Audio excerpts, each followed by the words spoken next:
Hey guys, welcome to Power Within with me, Amy, your heart whisperer therapist. I'm a good wife. Vicky, I'm a queen of rapid hypnosis. Together with the Eastwoods, and we're going to be covering therapy, Hypnotherapy, couples relationship therapy, hypnosis, and all the other shit in between. If it's current, if it's relevant, we'll be covering it. Stay tuned. Hey guys, welcome back to Power Within. Today we're going to dive into a subject that has been in the top 3 searches for therapy and hypnotherapy for as long as I can remember this last 6 months. Yeah. That being anxiety. And so today we're going to give you a little bit of an insight to our take on it, even our own experiences personally as well as professionally, and just discuss a little bit around what you can do to help self-regulate. Yeah, a little bit of some coping mechanisms, what we sometimes introduce through hypnotherapy and therapy. I actually suffer quite bad with anxiety in quite a lot of ways, which I never actually realised that it's an anxiety thing until I started doing therapy and hypnotherapy. Yeah, I think when we talk about social anxiety, it was only 4 years ago, I think. Was it that long ago that you shared that feeling? Yeah, it had nothing to do with COVID either. Like a lot of people go, oh, maybe it had something to do with COVID. And nothing to do with COVID for me. Even since I was young, I used to hate going to parties or like just that build-up of pressure in your chest and like as if like the walls are just coming in on you. And I think you're probably not on your own, especially for any of you that have understood some of our background. We've got a sports bar which relies on being sociable, relies on being outgoing and talking. And I guess we can assume anyone that walks through our door initially wants to be outgoing. I ain't never got a problem with being outgoing though. That's probably how I've probably hid it for so long. Even like obviously we've been together 15 years. Us going out, us socialising, it's never an issue. But it sometimes is. I'm like, oh, before we're going out, I'm like... Yeah, I think you've hid it so well for our relationship. Yeah, but... Like, I'm the one that's not going to make small talk in a strange room. I don't... If it's not flowing, I'm dying inside. I don't want to talk. But again, that is a little bit of anxiety as well, even you feeling that way. Of, like, dying inside, like, I don't want to do small talk. Like... You can have a little bit of anxiety with even hugging. Anyone wants to come and give you a hug, you're like, oh, God, why? Yeah, because I feel like it invades my space. And I think you hug everybody. Yeah. And naturally, as her partner, I'm next in line. So I usually find anything and everything to put a barrier between us. Yeah. Like the old guys in snooker on a Monday. And I love you for it. Like I watched when it was the Queen's funeral. You sat in the little room on a stool with that guy, and like I freaking adore the connection you have with people. But naturally, he comes in, the other guy, he comes in, he wants to show you his fishing videos. Yeah. You then hug him. I'm next in line, and I don't want to hug him. I don't want someone to feel that closeness to me, not unless I invite it. And that's not with many people. No, it's not. But it is that where... That is like a little bit of anxiety. So I do think everyone's got some form of anxiety towards something. If it's like public speaking, like the social anxiety, so like this is completely out of my comfort zone. And when we started being on camera, I don't even have photos took unless it says me, Amy, and the boys. You won't find me having a photo took with somebody else. I'll be the one holding the camera, taking the photo. I don't want photos took. I don't want to be on camera. I never used to like the sound of my own voice. It was only having to, with clients doing recordings for hypnotherapy, when they'll text me and say, any chance of just a recording so I can sleep tonight. That's the only time I started to get used to the sound of my own voice. Yeah. Although it does change in hypnosis. In hypnotherapy, I do change. And effectively, one of the things we were going to talk about, and that is like a common proof, is when we think about anxiety, and it's quite a healthy response from the body, the feeling we get when we feel discomfort uneasy. The idea is it keeps you safe. But what you were just saying, when I think about what I would say, unless you're self-regulating through breathing work, which we'll discuss in a bit, one of the things I've said to younger clients before, kids that don't necessarily understand an emotional system, is think of anxiety as accordion. And the kids tend to get it in this sense is, like Evan loves Vimto, for instance. When he first made himself a Vimto, I don't think he put any water in. No. And as an adult, you can understand that tastes horrendous. But the more water you add in, the easier the drink.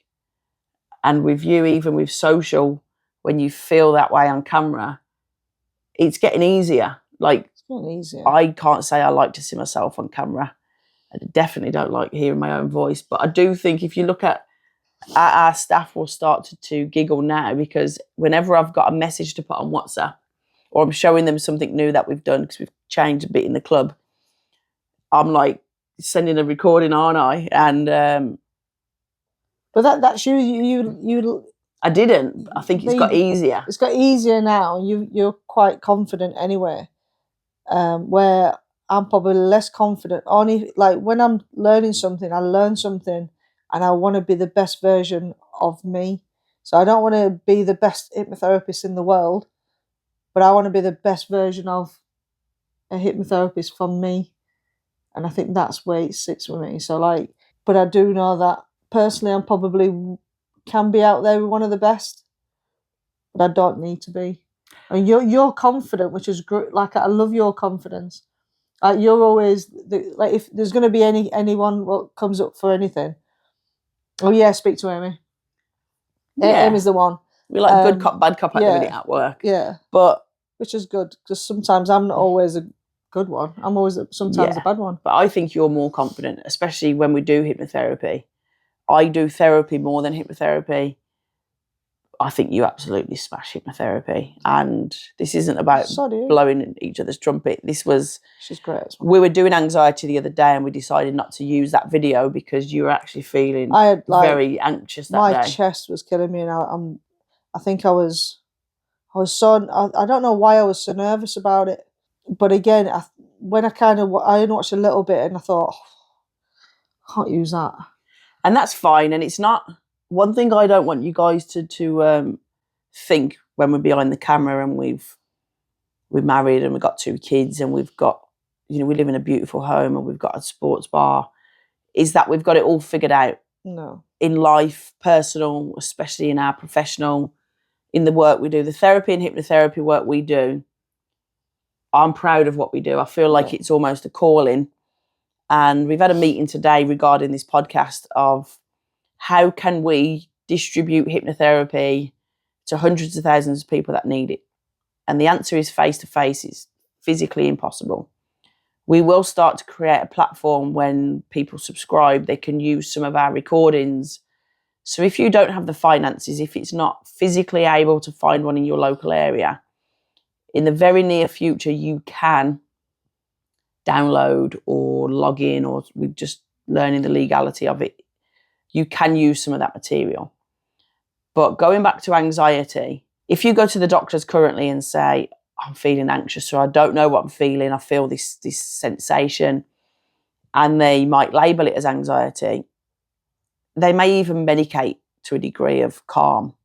If you get therapy through the NHS, predominantly you'll get CBT, which will create new learning tools for you to create your own calm.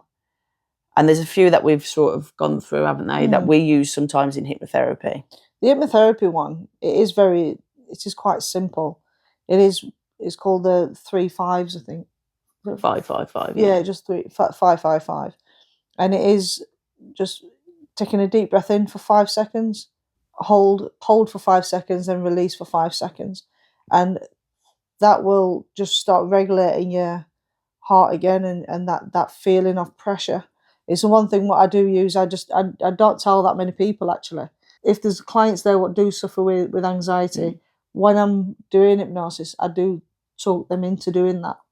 But it's something I don't always. And I think what it does, when I seen that kid last week, is imagine your phone isn't working, it's not responding. Treat that like you would do you feeling overwhelmed or you feeling anxious. You'd turn your phone off, you would reset it, wouldn't you? Yeah. And guess what? You turn it back on and 9 times out of 10, it's doing exactly what you want it to do. And I think the breath work and some of the other techniques effectively resets your system. Yeah, just holding that breath and then releasing it for 5, just really slowly, and continue that. Do that 5 times, and it should just bring you back down. It's in hypnosis as well. Will take you to a safe place. So wherever you think is your calm, maybe start to use that. So when you are doing the breath work, think of somewhere where is so peaceful for yourself. Maybe a lot of people's like the beach, or like a lake, forest. A guy I had a couple of weeks ago was the safest place I've got is my sofa. And that's where do you feel safe? Because if I was to go and think, where do I feel most at peace? It has to be getting off that boat on Rayleigh Bay. Specifically, you're literally a foot in the water, and the rest of the world just stays outwards. But I wouldn't necessarily describe that because most of you will not understand that specific. So if his sofa was the calmest, safest place he had, that's because he had anxiety through everything. If whatever we were doing, he worried, and I do get that. I am a big worrier. I worry about probably everything, but I don't come across that I worry about everything. I do that. I think I just do that as a hobby. But if we think of the diluting, if you was to share them worries, and this is the idea for you guys, we've got one of the staff members at work. She has health anxiety through the roof, and I bet, as we like a little gamble, but if I was to bet, so do another 50,000 of you, if not more, that will watch this. You will feel something. You'll have a symptom. You've probably Googled it. You're probably booking your own funeral. You've given, but that is the extremes of health anxiety. You're thinking the worst. The problem is when the mind and the body can like talk to each other. The more we start to think it, the more we can talk ourselves into a problem. And when I think of a little boy I was working with, and he's not a client as such. I'm not going to label him as a client because he's somebody that we know.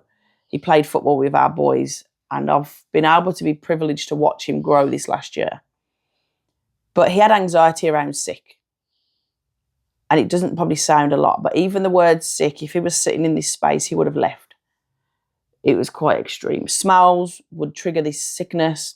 And I think it came from anxiety because he would turn up to football, like a lot of people, when you've just discussed going to a party.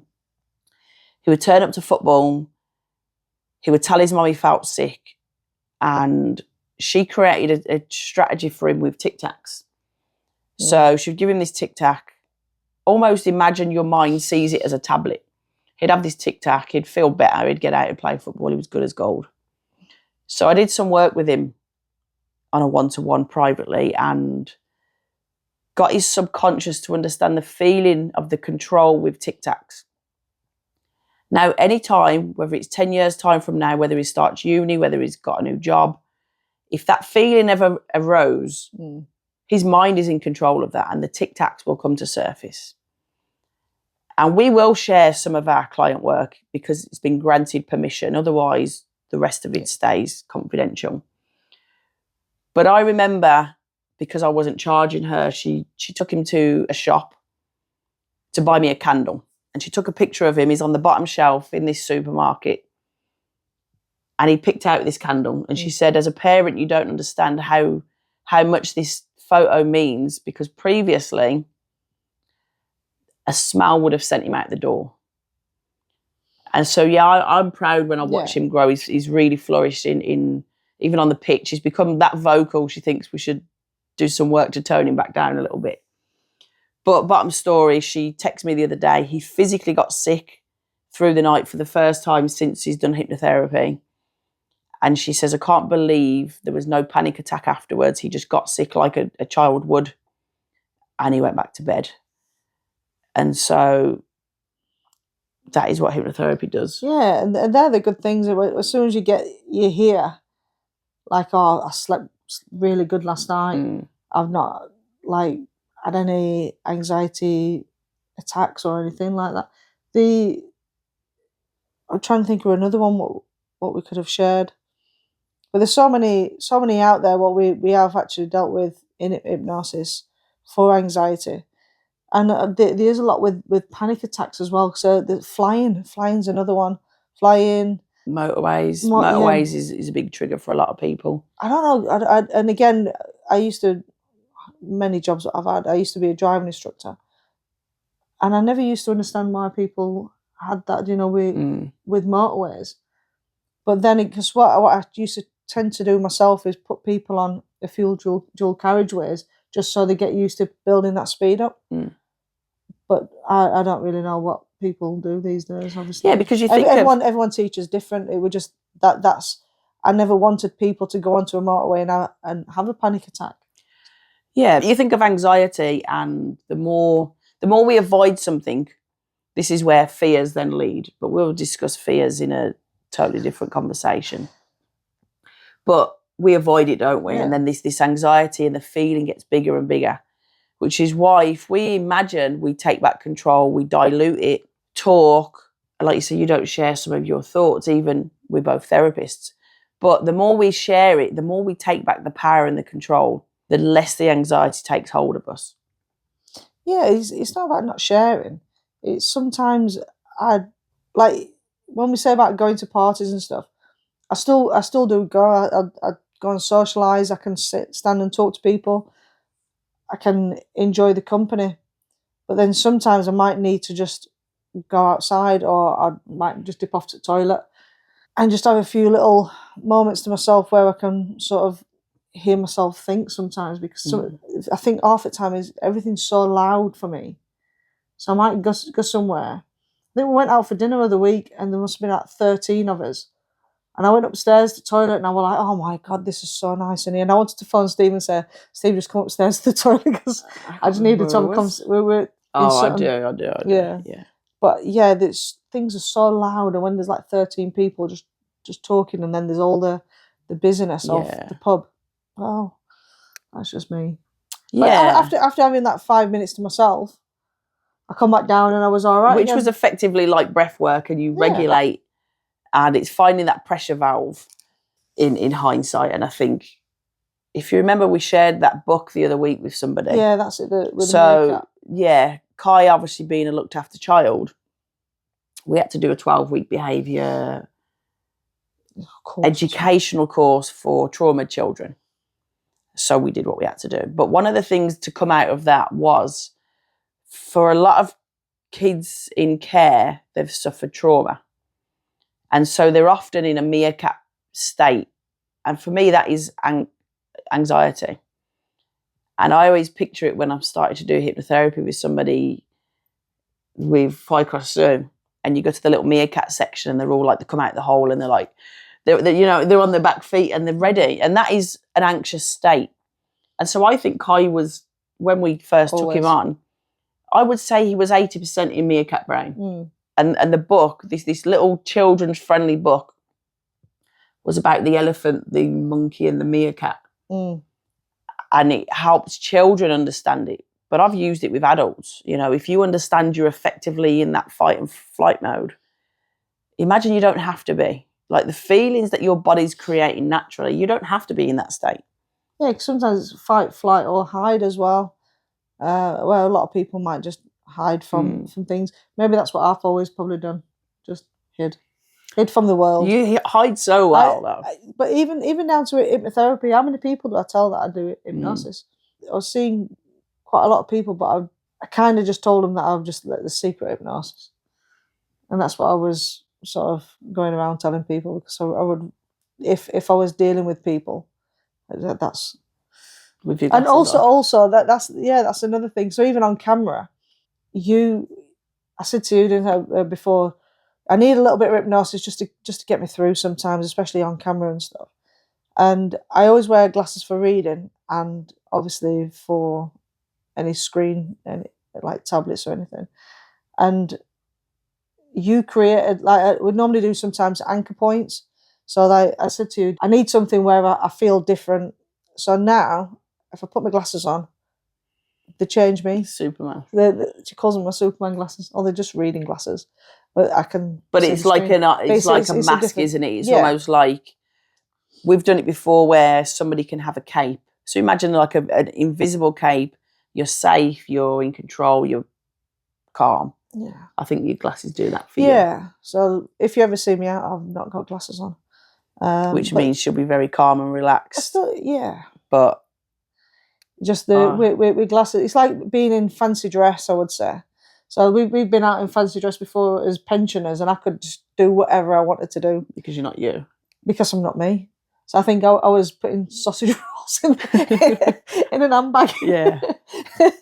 But yeah, we're no different. Whatever we talk about when we're going to talk about confidence and self-esteem and life pressures, we're not sitting here as if we don't suffer with these things. But it's also nice for other people to realise that no one's ever perfect. Yeah, like, you can watch. No matter who you go and see, you might go and see this very big professional therapist that sits with his legs crossed and makes notes and does whatever. You might be paying an absolute fortune, but realistically, he's probably got so many issues himself. Nobody's perfect. Yeah, which I like. Yeah, if everyone were perfect, it'd be really. It'd be boring, wouldn't it? But I think we're quite real to what we're doing. You know, can you relate to it? Can you take something from it? As I say, I would love in the next month or two, there'll be a link on this where you will be able to download some level of hypnotherapy, whether it's for you, whether it's for a loved one. I don't think you can ever beat face-to-face personal sessions, but we can't pretend that we're going to do it. But we will try our best to I don't know if it's upload, download, load, something in between. We're still trying to get through this technical system of... Yes, if any of you know how to support that, we've got a great lady behind the contents and maybe you can assist it a little bit further, but we're in the early stages of figuring it all out. Again. Anxiously. Well, you know, sometimes you have to just put yourself in uncomfortable places to get yourself comfortable. And seriously, no matter whatever place you're in, whatever job you're in, if you think that you can't apply for that bigger job, go for it. Because get yourself uncomfortable, because the only way you're going to learn. And I think that's how I've always been. Sounds a bit like a coach. I've always been uncomfortable in everything I do, but then I progress. I ended up 2001. I was the only female that delivering beer. I'd been a drayman or dray person or whatever, and it was horrendous. So I turned up to the job, got annihilated for it because I was a female in a male's environment.